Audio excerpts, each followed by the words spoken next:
menang alias seri, draw. Akhirnya mereka pun bersepakat untuk menghentikan pertarungan yang tanpa ujung ini.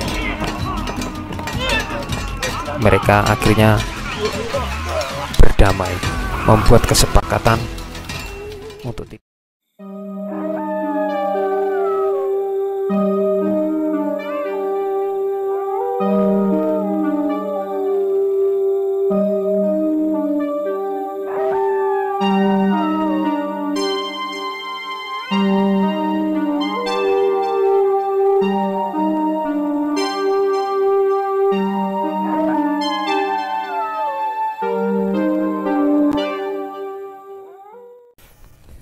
Ki Ageng Kutu adalah salah seorang tokoh yang ada dalam kisah berdirinya wilayah Ponorogo. Dalam hal ini, dia adalah salah satu penguasa di daerah Wengker yang bertindak sewenang-wenang kepada masyarakat yang dipimpinnya karena ia mengalami kekecewaan terhadap Prabu Brawijaya V. Ki Ageng Kutu memiliki nama lain Ki Demang Suryo Ngalam.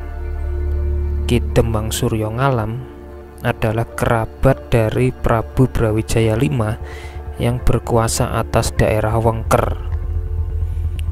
Ketika Prabu Brawijaya menobatkan Raden Patah sebagai pemimpin daerah Demak, Ki Ageng Kutu merasa kecewa karena dia merasa seharusnya dirinya lah yang lebih pantas untuk menyandang jabatan tersebut. Karenanya, ketika terjadi peperangan di Majapahit, Ki Ageng Kutu memilih untuk pergi dan pada akhirnya ia mendirikan padepokan di daerahnya, yaitu Wengker. Daerah kekuasaannya di masa lalu, Kedemangan Surukubeng, sekarang menjadi nama sebuah desa, yaitu Desa Kutu, Kecamatan Jetis, Kabupaten Ponorogo, Jawa Timur. Ki Ageng Kutu adalah seorang yang ahli sihir, mantra, dan sakti. Ilmunya sangat tinggi. Bahkan dia memiliki 2 buah keris yang sangat sakti yang menjadi andalannya, yaitu Kiai Njabadras dan Kiai Condong Rawe. Di daerah pelariannya tersebut, yaitu Wengker, Ki Ageng Kutu cukup sukses untuk membangun sebuah daerah kekuasaan.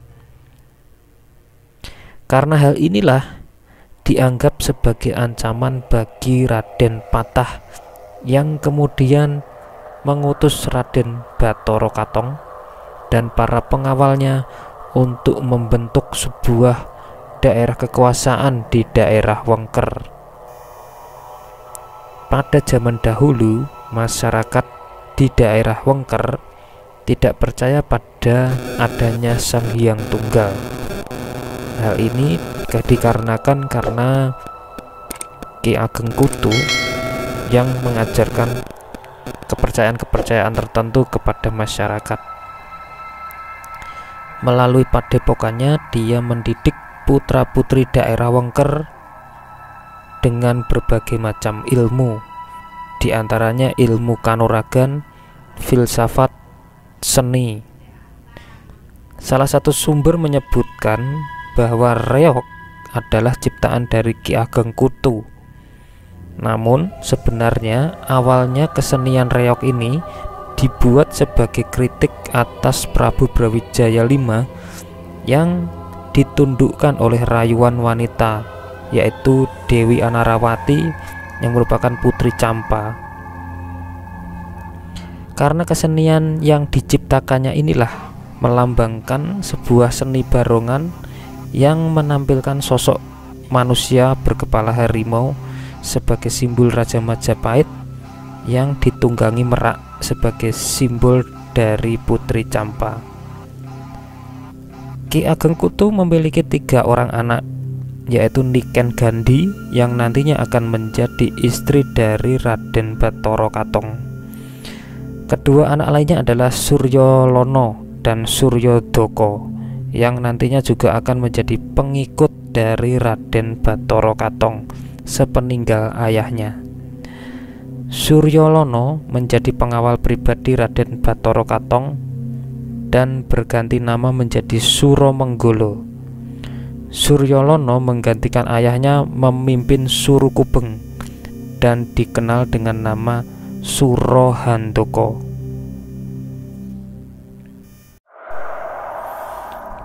Upaya Ki Ageng Kutu untuk memperkuat basis di Ponorogo atau Wengker dianggap sebagai ancaman oleh kekuasaan Majapahit dan Kesultanan Demak.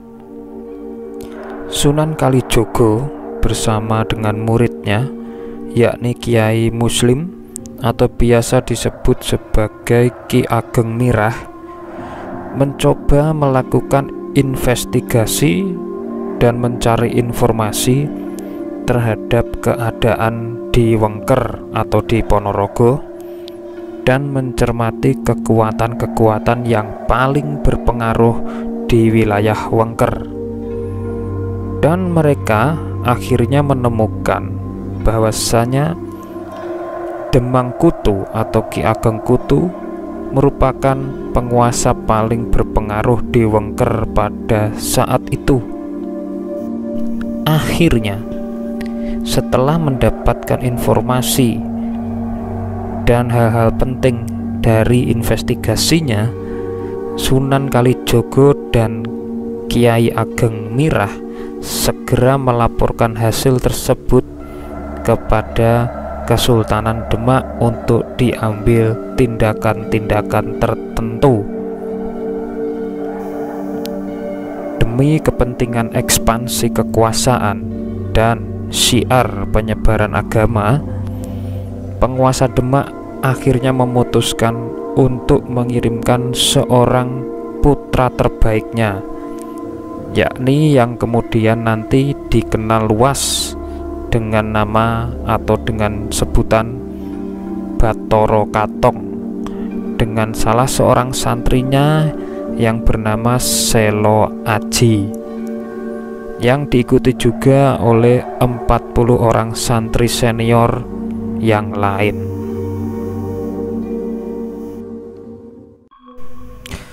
Raden Katong pun akhirnya sampai di wilayah Wengker beserta dengan 40 orang santri senior yang mengikutinya. Lalu kemudian mereka memilih tempat yang memenuhi syarat untuk pemukiman, yaitu di Dusun Pelampitan, Kelurahan Setono, Kecamatan Jenangan.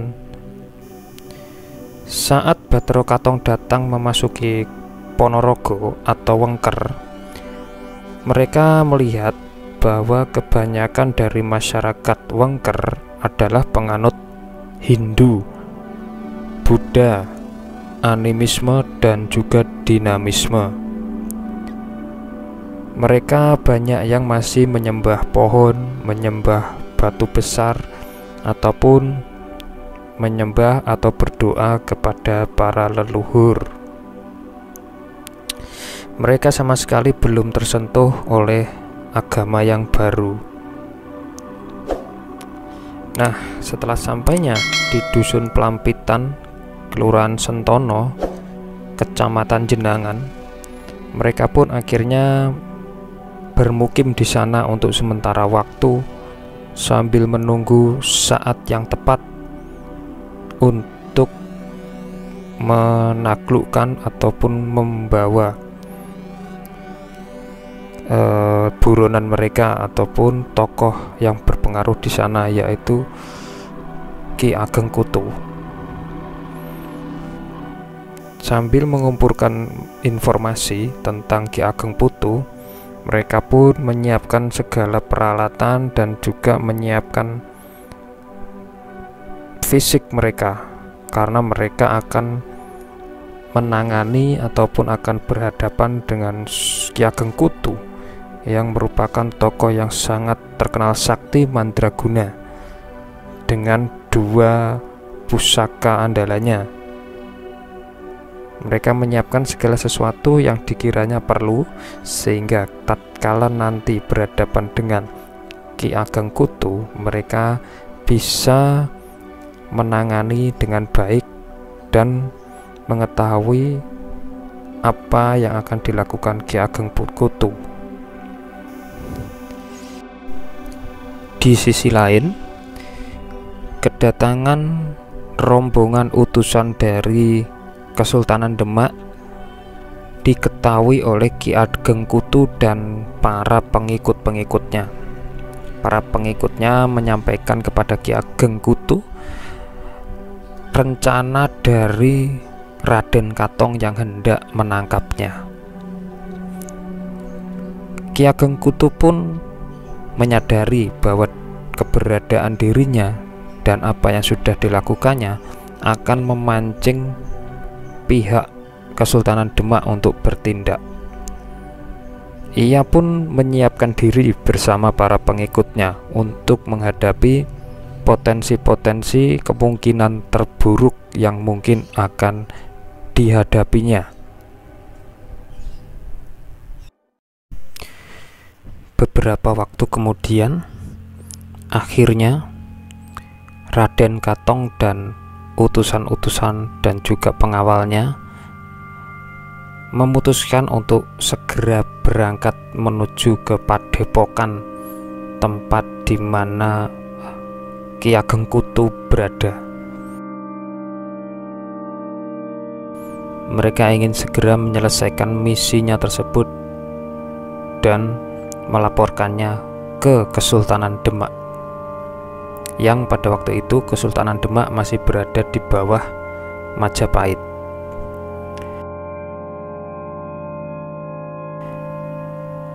Mereka pun akhirnya bersiap, mengeluarkan kudanya dan mempersiapkan semua peralatan dan persenjataan apabila hal-hal yang tidak diinginkan terjadi, mereka bisa siap.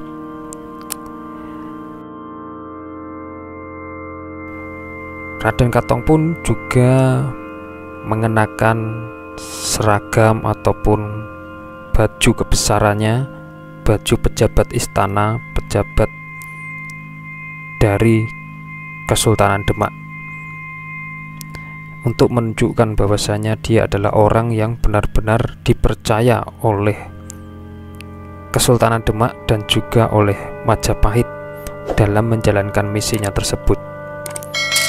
Jadi rakyat tidak akan menghalangi apa yang akan dilakukan oleh Raden Katong dan para punggawanya.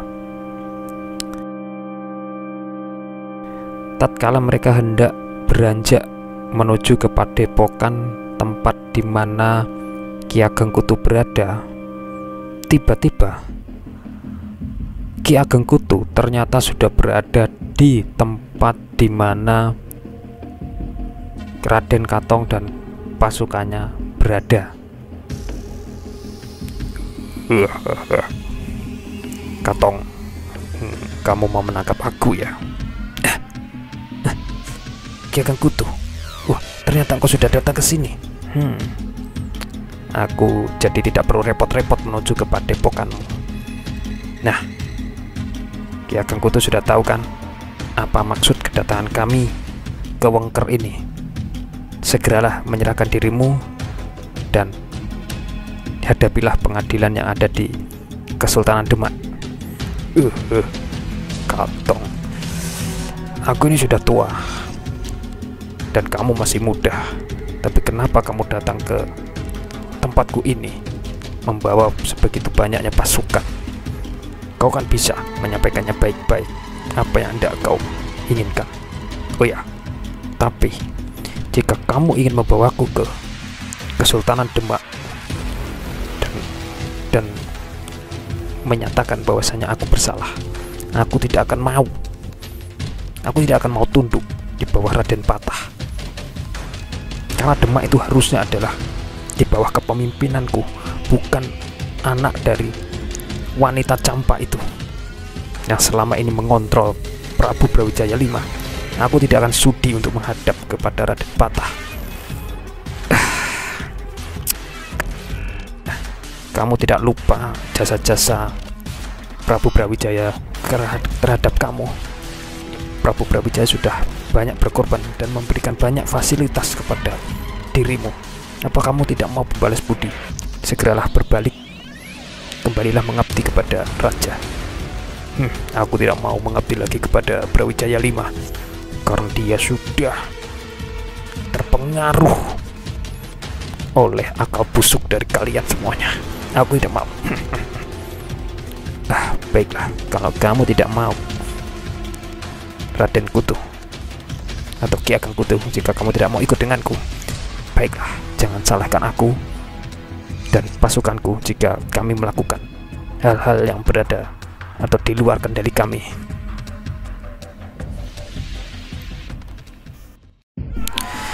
Pada akhirnya, Raden Katong dan Ki Ageng Kutu akhirnya memulai duel mereka. Mereka melakukan ini antar kesatria. Raden Katong meminta anak buahnya untuk tidak melakukan apa-apa, hanya menonton saja. Pertarungan sengit pun antar kedua kesatria ini yang berbeda usianya sangat jauh akhirnya terjadi. Raden Katong yang masih muda dengan percaya diri, dia memulai serangan tanpa menggunakan senjata. Keris yang ada di pinggangnya masih berada di tempatnya. Ia yakin dengan tenaganya yang sangat besar dan kepercayaan dirinya, jiwa mudanya yang membara akan membantunya untuk segera menyelesaikan pertarungan sengit melawan Ki Ageng Kutu yang terkenal sakti mandraguna tersebut. Sedangkan Ki Ageng Kutu karena ingin segera menyelesaikan pertempuran yang penting bagi masyarakat Wengker ini dan penting bagi padepokan dan keluarga serta masyarakat di Wengker, ia pun mengeluarkan dua pusaka saktinya tersebut. Kedua-duanya ia keluarkan dan ia serangkan atau diarahkannya ke Raden Katong.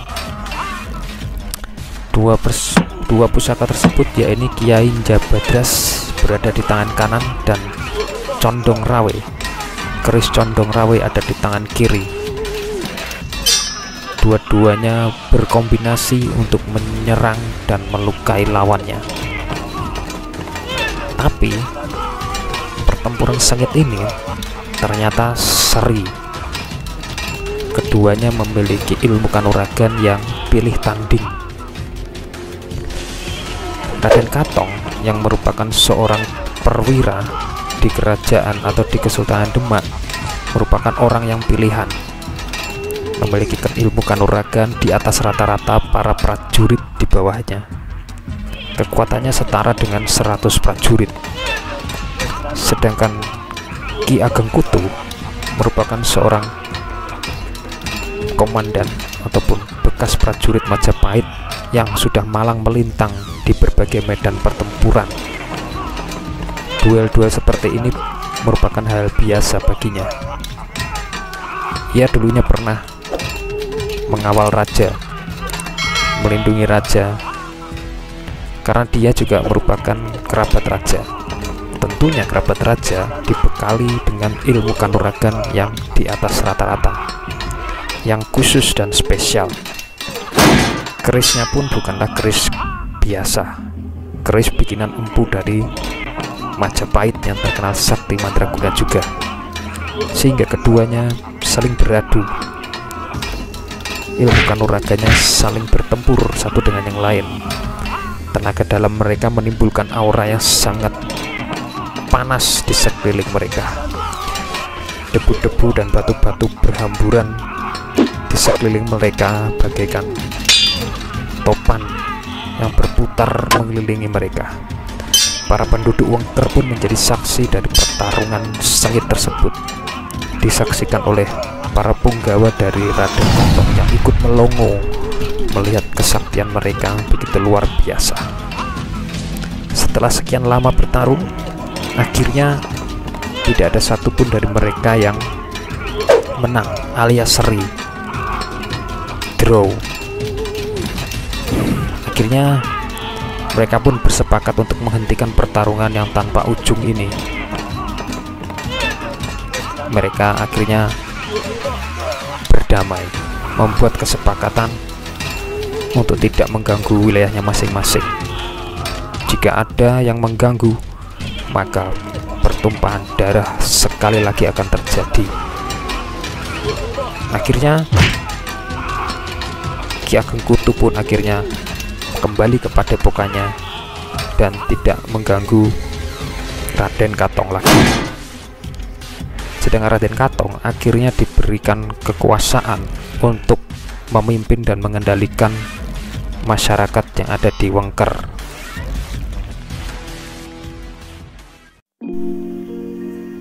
Setelah pertarungan melawan Ki Ageng Kutu usai, Raden Katong merasa bahwasanya dia sebetulnya bisa saja kalah melawan Ki Ageng Kutu.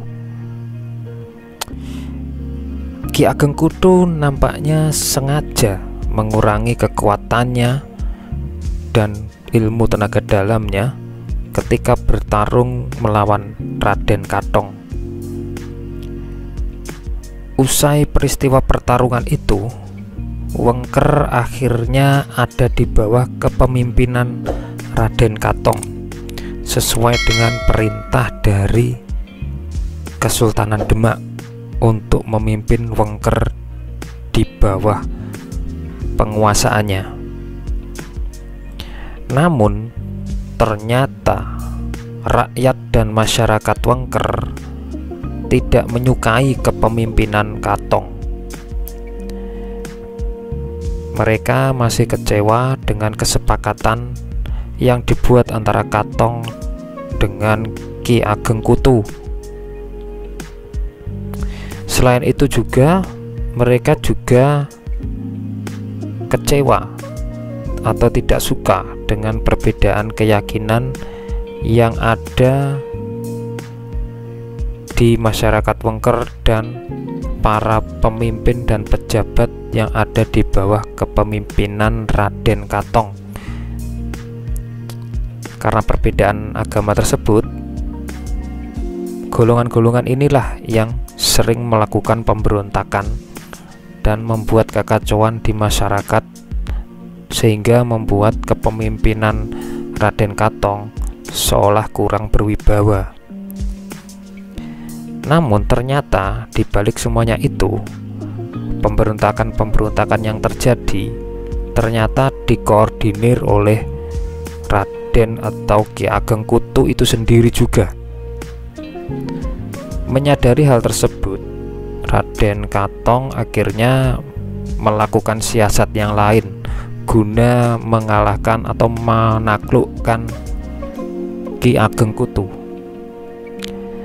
Akhirnya Raden Katong meminta Nawangsari, seorang mata-mata kepercayaan Raden Katong, untuk mencari tahu kelemahan dari Ki Ageng Kutu. Setelah melakukan mata-mata dan investigasi, Nawangsari melaporkan bahwasanya kelemahan dari Ki Ageng Kutu ada di dua pusakanya.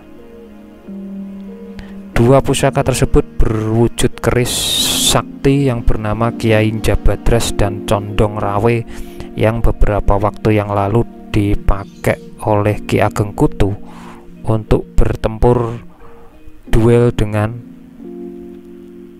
Raden Katong.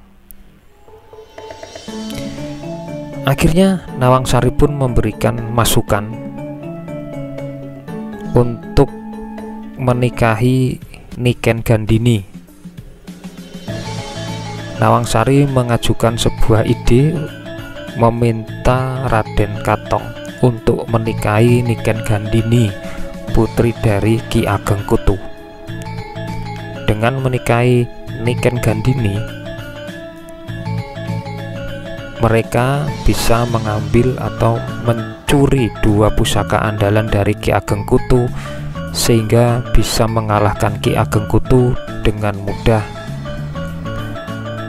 Akhirnya saran dari Nawangsari tersebut dilakukan juga oleh Raden Katong. Dengan bibir manisnya, akhirnya Raden Katong berhasil mendapatkan restu dari Ki Ageng Kutu dengan menikahi Niken Gandhini. Setelah pernikahan tersebut usai, Raden Katong pun akhirnya meminta Niken Gandhini untuk mengambil 2 pusaka andalan milik dari ayahnya, yaitu Ki Ageng Kutu. 2 keris Kiai Jabadras dan Condong Rawe pun akhirnya berhasil diambil dan diamankan oleh Ki Ageng Kutu.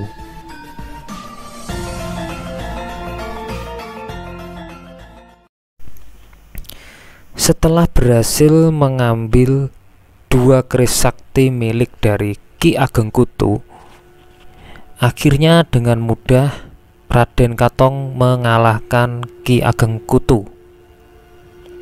Sebelumnya, Ki Ageng Kutu diminta untuk bertemu dengan Raden Katong di sebuah gunung, yaitu Gunung Bacin yang terletak di daerah Kecamatan Bungkal. Dijanjikannya bahwasanya jika ia datang dan mau untuk takluk di bawah pemerintahan Kesultanan Demak, maka kedua keris sakti milik dari Ki Ageng Kutu, yaitu Kiai Jabadras dan Condong Rawe, akan diberikan kembali kepada Ki Ageng Kutu. Ki Ageng Kutu pun berangkat menuju ke gunung tersebut. Namun ternyata Raden Katong memiliki rencana lain. Ia ingin menghabisi Ki Ageng Kutu di gunung tersebut. Maka dengan mudahlah Raden Katong mengalahkan Ki Ageng Kutu di gunung tersebut, karena tanpa 2 keris pusaka tersebut, kanuragan dari Ki Ageng Kutu tidak bisa keluar secara maksimal. Melalui pertempuran yang cukup sengit, akhirnya Ki Ageng Kutu dapat dikalahkan oleh Raden Katong. Beberapa hari kemudian, rakyat mulai kebingungan karena Ki Ageng Kutu tidak pernah nampak di padepokan. Masyarakat yang sangat mengeluh-ngeluhkan ataupun sangat memuja, sangat menyayangi Ki Ageng Kutu, mereka bingung karena pemimpin dan sosok yang selalu melindungi mereka tidak pernah muncul. Rakyat mulai curiga bahwasanya Ki Ageng Kutu sudah dibunuh oleh Raden Katong. Kemudian untuk meredam kekacauan yang terjadi di masyarakat Wengker pada waktu itu, Raden Katong mengaku kepada warga bahwa Ki Ageng Kutu sudah mengalami moksa atau sudah naik ke nirwana. Selain itu, Raden Betara Katong juga mengaku bahwa dia adalah manusia setengah dewa. Sehingga hal inilah asal mula Raden Katong memiliki gelar Batara. Di tengah namanya menjadi Batara Katong, yang menunjukkan bahwa dia merupakan seorang titisan dewa untuk membujuk masyarakat Wengker supaya tidak bergejolak untuk mencari Ki Ageng Kutu. Demikianlah kisah dari Ki Ageng Kutu yang harus tewas secara tragis. Namun hal ini pun masih menjadi perdebatan. Apakah benar kisahnya seperti ini atau bagaimana? Karena kisah ini adalah kisah yang antara legenda dan sejarah yang ada di masyarakat Wengker. Baiklah, terima kasih teman-teman sudah mengikuti kisah legenda Ki Ageng Kutu melawan Raden Katong. Semoga video ini menghibur dan memberikan pengetahuan bagi kita semua, supaya kita itu mengingat sejarah leluhur-leluhur kita terdahulu. Terima kasih, jangan lupa klik subscribe, like, komen, dan share video-video di Wadu Sanjaya. Sampai jumpa di video-video lainnya. Jika Anda ingin request, silakan tulis di kolom komentar. Terima kasih, matur sembah nuwun, rahayu rahayu rahayu.